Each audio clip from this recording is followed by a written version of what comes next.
안녕하세요, 여러분. 오늘도 추억 스토리 채널에 찾아와 주셔서 고맙습니다. 지난주 운동장 이야기에 정말 많은 분들이 댓글로 추억을 나눠주셨는데요. 보면서 저도 정말 감동받았어요. 오늘은 그 약속대로 동네 골목길의 추억 이야기를 들려드리겠습니다. 70년대, 80년대를 보내신 분들이라면 분명 기억하실 거예요. 좁은 골목길 사이사이로 이어진 우리 동네의 모습. 담장 너머로 들려오던 라디오 소리, 구멍가게 앞에 모여 앉아 이야기꽃을 피우던 동네 어른들, 그리고 골목 어귀마다 울려 퍼지던 아이들의 웃음소리까지. 그 따뜻했던 골목길 풍경 속으로 함께 떠나볼까요? 그때 골목길은 단순한 길이 아니었어요. 온 동네 사람들이 함께 살아가는 하나의 커다란 마을이었죠. 누구네 집에서 무슨 일이 있는지 다들 알고 있었고 이웃끼리 서로 도우며 살았어요. 아이가 아프면 온 동네가 걱정하고 좋은 일이 있으면 함께 기뻐했죠. 지금은 아파트에 살면서 옆집 사람 이름도 모르고 지내는 경우가 많은데 그때는 정말 달랐어요. 골목 하나가 하나의 공동체였고 그 안에서 우리는 따뜻한 정을 나누며 살았어요. 자, 그럼 오늘도 전국 각지에서 보내주신 따뜻한 사연들을 들어볼까요?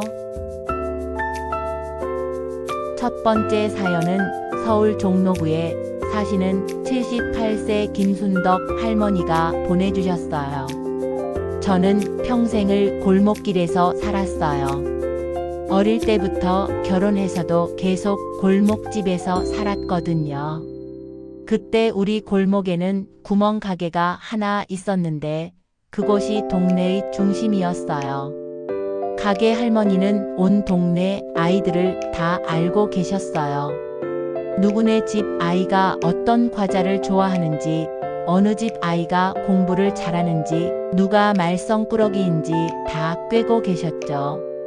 그리고 아이들이 돈이 없어도 나중에 엄마한테서 받을게 하며 과자를 주시기도 했어요. 아이들은 가게 앞에서 구슬치기도 하고 딱지치기도 했어요. 가게 할머니는 아이들이 너무 시끄럽게 굴면 얘들아, 조금만 조용히 해라 하시면서도 늘 따뜻하게 지켜봐 주셨죠. 지금은 그런 구멍가게 찾기가 어려워서 참 아쉬워요. 김순덕 할머니, 정말 정겨운 이야기네요. 구멍가게가 동네의 중심이었던 그 시절이 그립네요. 가게 주인분들은 단순히 장사만 하신 게 아니라 동네의 어른 역할을 해주셨죠. 아이들에게는 과자도 사주시고 때로는 훈계도 해주시고 정말 온 동네가 한 가족 같았어요. 두 번째 사연은 부산 동구의 박영호님이 보내주셨습니다. 저는 부산 삼복도로 골목에서 자랐어요. 계단식으로 이어진 골목길이 참 특별했는데 위아래로 이웃들이 살았죠. 계단을 오르내리며 자연스럽게 인사를 나누고 안부를 물었어요. 우리 골목 특징은 집집마다 작은 텃밭이 있었다는 거예요. 계단 옆 작은 공간에 상추도 기르고 고추도 심고 토마토도 키우셨어요. 이웃끼리 서로 나눠 먹기도 하고 농사 조언도 해주시고 도시 안의 작은 농촌 같았어요. 그리고 빨래 널 때도 서로 도와주셨어요.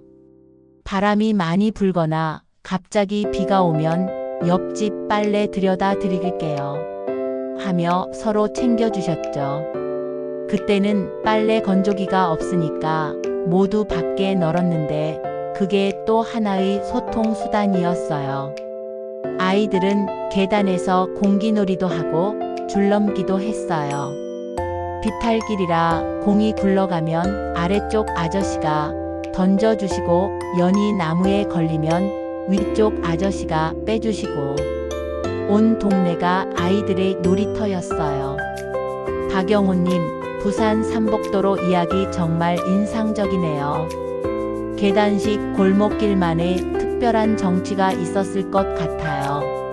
그리고 집집마다 작은 텃밭을 가꾸며 나눔의 기쁨을 알았던 그 시절이 참 아름다워요. 세 번째 사연은 대구 중구의 정미숙님입니다. 저희 동네 골목길에는 공동 우물이 하나 있었어요. 아직 수도가 집집마다 들어오기 전이어서 동네 사람들이 모두 그 우물을 이용했거든요. 그곳이 바로 동네의 사랑방이었어요. 아침이면 아주머니들이 물 길러 나오시면서 자연스럽게 수다를 떠셨어요. 어제 누구네 집에 손님 왔더라. 누구네? 아들이 대학에 붙었더라. 어느 집 며느리가 아들을 낳았더라. 이런 소식들이 우물가에서 오가곤 했죠. 그리고 빨래할 때도 우물 옆 빨래터에서 함께 했어요. 빨래하면서 이야기꽃을 피우시는데 아이들은 그 옆에서 물장 붙이며 놀았어요. 특히 여름에는 시원한 우물물에 수박을 담가 두셨다가 나눠 드시기도 했죠. 우물가는 또 아이들의 놀이터이기도 했어요. 물을 길어와서 진흙으로 소꿉놀이도 하고 종입에 띄우기도 했고요. 지금 생각하니 그 우물이 우리 동네 사람들을 하나로 묶어주는 구심점이었던 것 같아요. 정미숙님 이야기를 들으니 공동 우물이 있던 그 시절이 그려지네요. 지금은 각자 집에서 물을 쓰니까 이웃끼리 만날 일이 없는데 그때는 우물가에서 자연스럽게 만나서 소식도 전하고 정을 나누었죠. 네 번째 사연은 광주 서구의 최동수님입니다. 저희 골목에는 이발소가 하나 있었는데 그곳이 동네 남자들의 사랑방이었어요. 이발소 아저씨는 온 동네 소식통이셨거든요. 누가 어디 취직했다, 누가 결혼한다, 누구네 아들이 군대 간다. 모든 소식이 이발소에서 시작됐어요. 그리고 이발소 앞에는 늘 평상이 놓여 있었어요.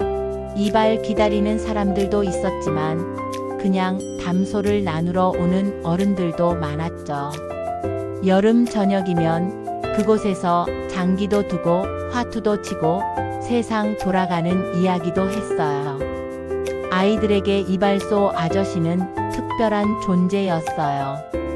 머리 깎아주시면서 공부 열심히 해라, 부모님 말씀 잘 들어라 하며 인생 조언도 해주셨거든요. 그리고 이발이 끝나면 항상 사탕 하나씩 주셨는데 그게 그렇게 달콤할 수가 없었어요. 지금도 기억나는 게 이발소 문 앞에 빨간색, 파란색, 하얀색이 돌아가는 간판이 있었어요. 그게 돌아가는 걸 보는 것만으로도 신기했죠. 지금은 대형 미용실들이 많아졌지만 그때 그 골목 이발소만의 정겨움은 따라올 수 없을 것 같아요. 최동수님, 이발소 이야기 정말 공감돼요. 그때 이발소는 단순히 머리만 깎는 곳이 아니라 동네 남자들의 사교 공간이었죠. 그리고 이발소 아저씨들은 아이들에게 인생 선배 같은 존재였어요. 다섯 번째는 인천 중구의 이영자님 사연입니다. 우리 골목에는 목욕탕이 하나 있었어요. 그때는 집에 목욕시설이 없어서 모두 목욕탕에서 목욕했는데 그곳에서 이웃끼리 더 친해졌어요. 특히 여탕에서는 아주머니들끼리 정말 많은 이야기를 나누셨어요. 목욕탕에서 만나면 집에서 못다 한 이야기들을 실컷 하셨어요. 육아 고민 시집살이 이야기, 동네 소식. 때도 밀어주고 등도 밀어주면서 정을 쌓았죠.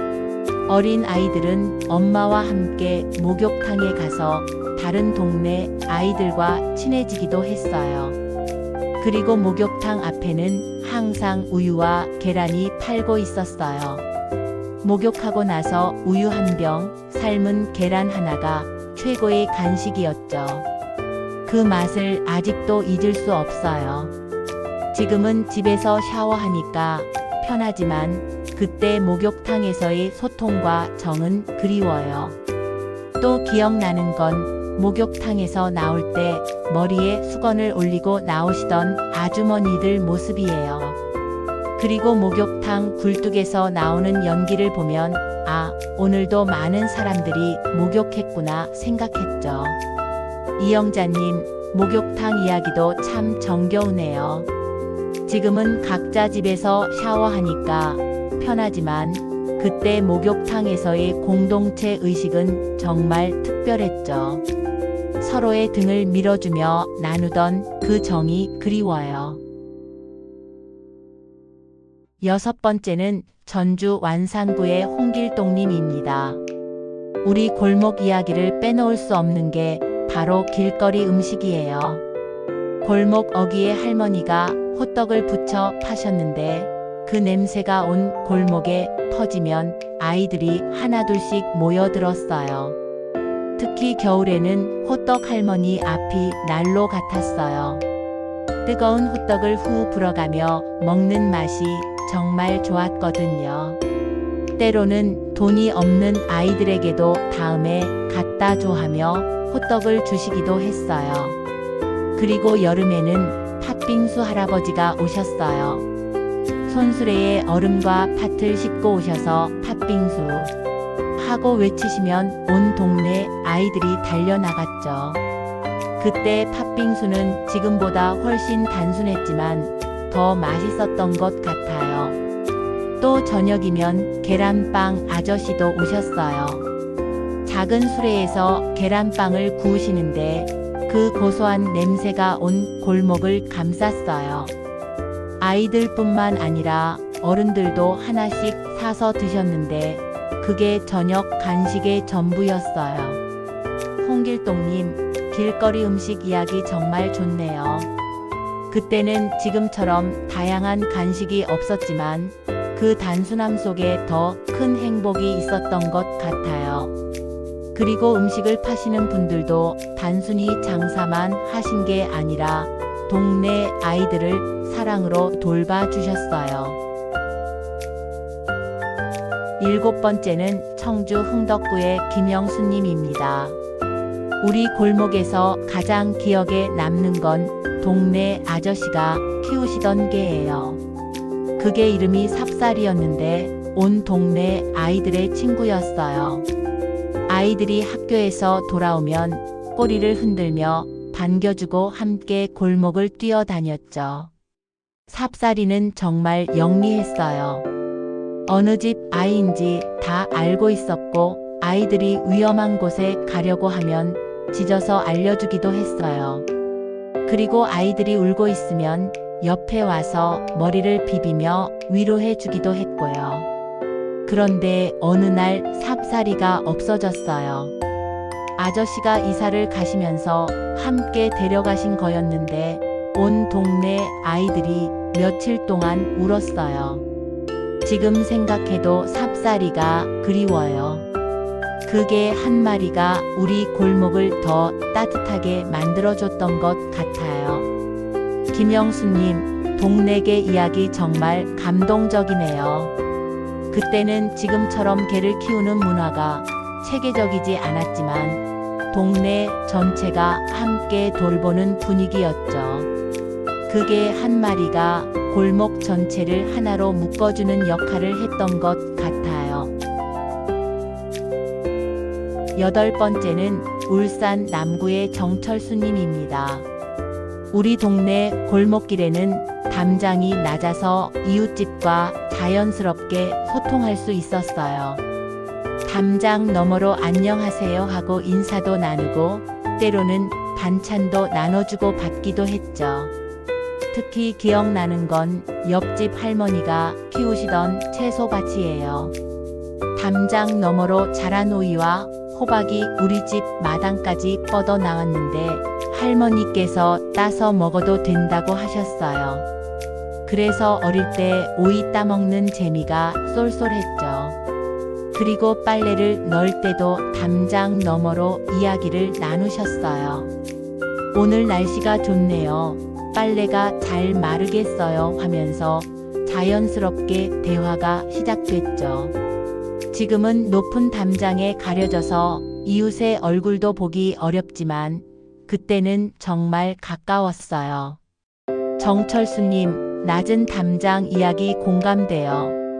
지금은 사생활 보호를 위해 담장을 높게 쌓지만 그때는 낮은 담장 덕분에 이웃과 더 가까워질 수 있었죠. 물리적 거리가 가까우니까 마음의 거리도 가까웠던 것 같아요. 9번째는 춘천시의 박순애님입니다. 우리 골목에는 매주 토요일마다 장터가 열렸어요. 골목 전체가 시장이 되는 거였죠. 아주머니들이 집에서 기른 채소도 내다 팔고 직접 만든 반찬도 팔고 손바느질한 옷도 팔았어요. 그날만큼은 골목이 완전히 다른 세상이 됐어요. 북적북적하고 활기가 넘쳤죠. 아이들은 엿 바꿔먹기를 하거나 군것질거리를 사먹는 재미가 있었어요. 그리고 어른들은 장 보러 나온 김에 이웃들과 수다도 떨고요. 특히 할머니들이 파시던 손수 만든 음식들이 정말 맛있었어요. 손만두, 파전, 부침개. 지금 마트에서 파는 것보다 훨씬 맛있었어요. 그리고 가격도 정말 저렴했죠. 다음에 갖다 줄게 하면 외상으로도 팔아주시고요. 박순애님, 골목 장터 이야기 신선하네요. 골목 전체가 시장이 되는 날이 있었다니 정말 특별했을 것 같아요.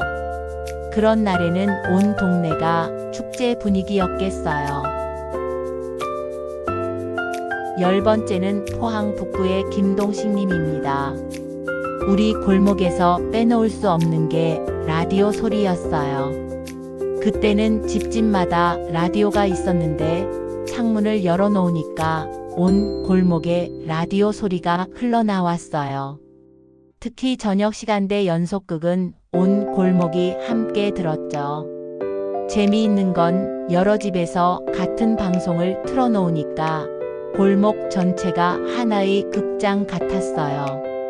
연속극에서 슬픈 장면이 나오면 골목 여기저기서 훌쩍거리는 소리가 들렸고 재미있는 장면에서는 웃음소리가 터져 나왔죠.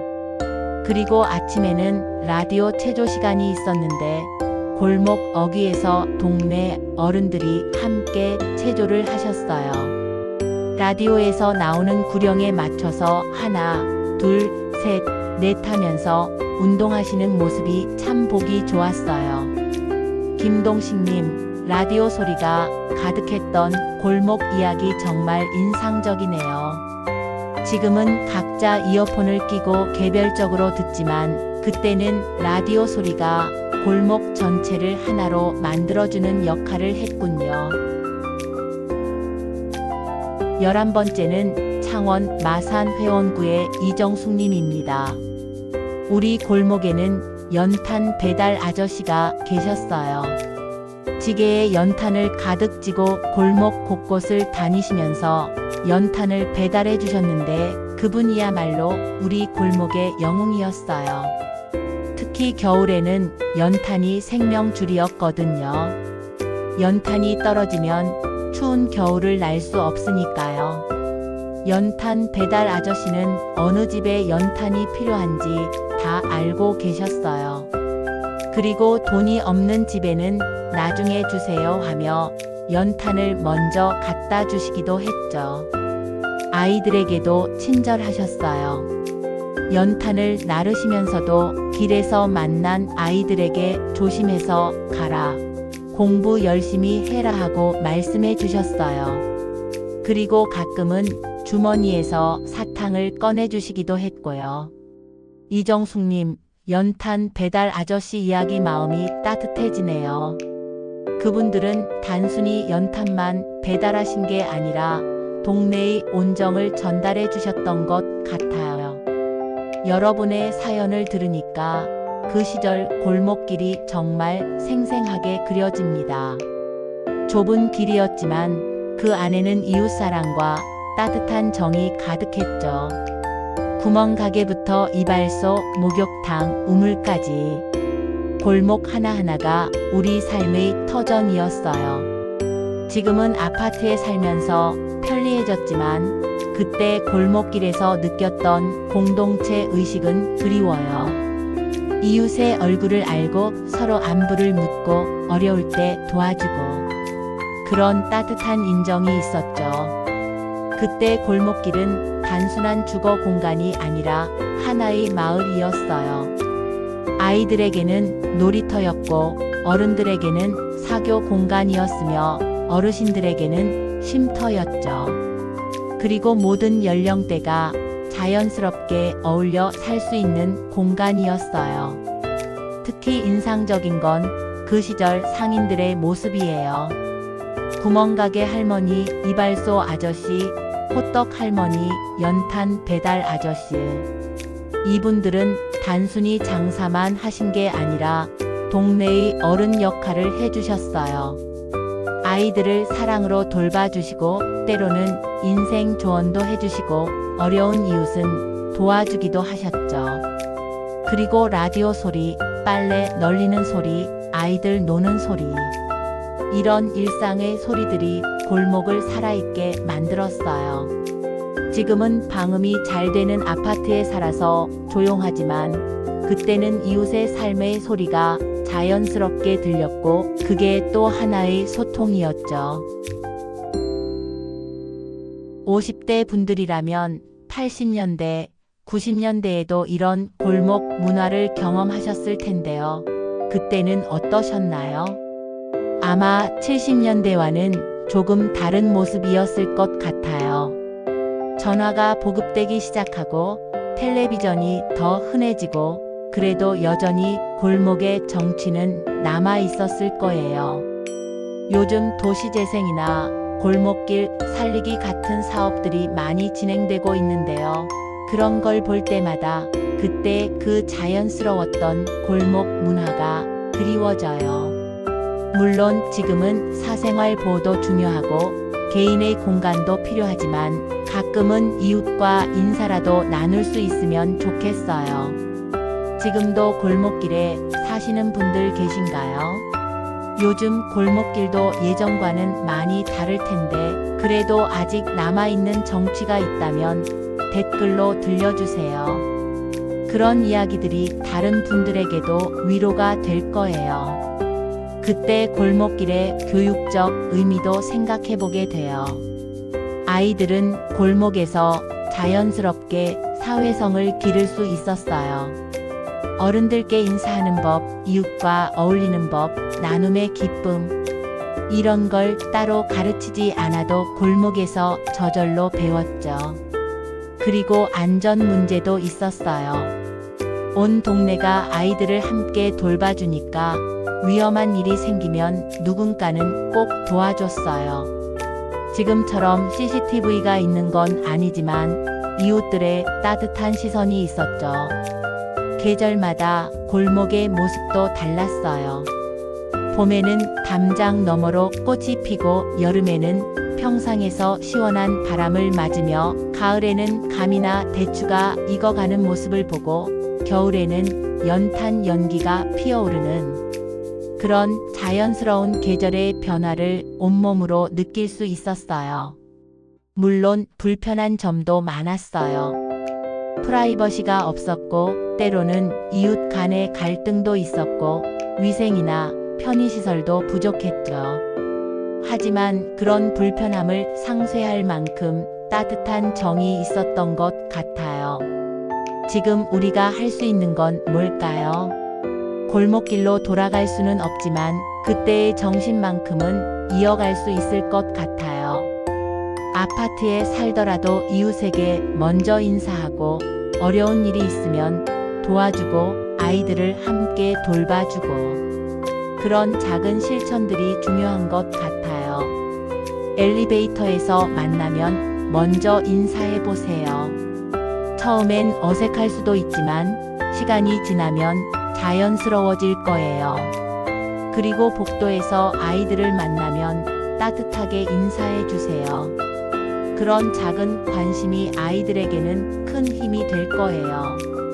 단지 내 상가를 이용할 때도 그냥 물건만 사지 마시고 사장님과 인사도 나누고 안부도 물어보세요. 그러면 그곳도 예전 구멍가게처럼 따뜻한 공간이 될 수 있을 거예요. 그리고 자녀들, 손자, 손녀들에게 이런 골목길 이야기를 들려주세요. 할아버지, 할머니, 아빠, 엄마 어릴 때는 이웃끼리 이렇게 살았다고요. 그러면 아이들도 이웃에 대한 관심을 갖게 될 거예요. 요즘 1인 가구가 많아지면서 외로움을 느끼는 분들이 늘고 있어요. 그런 분들일수록 이웃과의 소통이 중요한데 작은 인사부터 시작해 보시면 어떨까요? 혼자 사시더라도 이웃이 있다는 것만으로도 큰 위로가 될 거예요. 지역 커뮤니티 활동에 참여해 보시는 것도 좋아요. 아파트 분여회나 반상회, 동네 봉사활동 같은 것들이 예전 골목 공동체의 역할을 대신할 수 있을 거예요. 처음엔 어색하겠지만 참여하다 보면 새로운 이웃들을 만날 수 있어요. 그때 골목길에서 배운 가장 소중한 가치는 나눔이었던 것 같아요. 물질적인 나눔도 있었지만 정서적인 나눔이 더 컸어요. 기쁨도 함께 나누고 슬픔도 함께 나누고 걱정도 함께 나누고 그런 나눔의 문화가 우리를 더 풍요롭게 만들어줬죠. 지금도 그런 나눔의 문화를 만들어갈 수 있을 것 같아요. SNS를 통해서든 직접 만나서든 이웃과 소통하고 나눌 수 있는 방법들이 많아요. 중요한 건 먼저 마음을 여는 것이겠죠. 골목길 추억을 이야기하다 보니 시간이 벌써 이렇게 흘렀네요. 오늘도 정말 많은 분들이 소중한 사연을 보내주셔서 고맙습니다. 여러분도 골목길과 관련된 추억이 있으시면 댓글로 많이 남겨주세요. 구멍가게에서의 추억, 이웃과의 따뜻한 이야기, 골목에서 놀던 기억들. 어떤 이야기든 좋아요. 여러분의 추억이 다른 분들에게도 큰 위로가 될 거예요. 다음 주에는 시골 할머니 집의 추억 이야기를 준비해 봤어요. 넓은 마당, 장독대, 아궁이, 그리고 할머니의 따뜻한 손길. 도시에서는 느낄 수 없었던 시골의 정취를 함께 나눠보겠습니다. 오늘 골목길 이야기 어떠셨나요? 저도 여러분의 사연을 들으면서 제 어린 시절 골목이 그리워졌어요. 비록 그 골목으로 돌아갈 수는 없지만 그때의 따뜻한 마음만큼은 잊지 말고 살았으면 좋겠어요. 구멍가게 할머니의 따뜻한 미소, 이발소 아저씨의 인생 조언, 목욕탕에서 등을 밀어주던 이웃의 정, 담장 너머로 나누던 안부 인사. 이 모든 것들이 우리를 더 인간답게 만들어줬던 것 같아요. 지금은 편리한 세상에 살고 있지만 가끔은 그때의 불편함 속에 숨어있던 따뜻함이 그립습니다. 느려도 여유가 있었고 부족해도 나눔이 있었고 좁아도 정이 있었던 그 시절 말이에요. 앞으로도 이런 추억 이야기를 통해서 우리가 잃어버린 소중한 가치들을 다시 찾아갈 수 있었으면 좋겠습니다. 그리고 그런 가치들을 다음 세대에게도 전해줄 수 있었으면 해요. 오늘도 긴 시간 함께 해주셔서 고맙습니다. 구독과 좋아요는 저에게 큰 힘이 됩니다. 그리고 주변 분들에게도 많이 공유해주세요.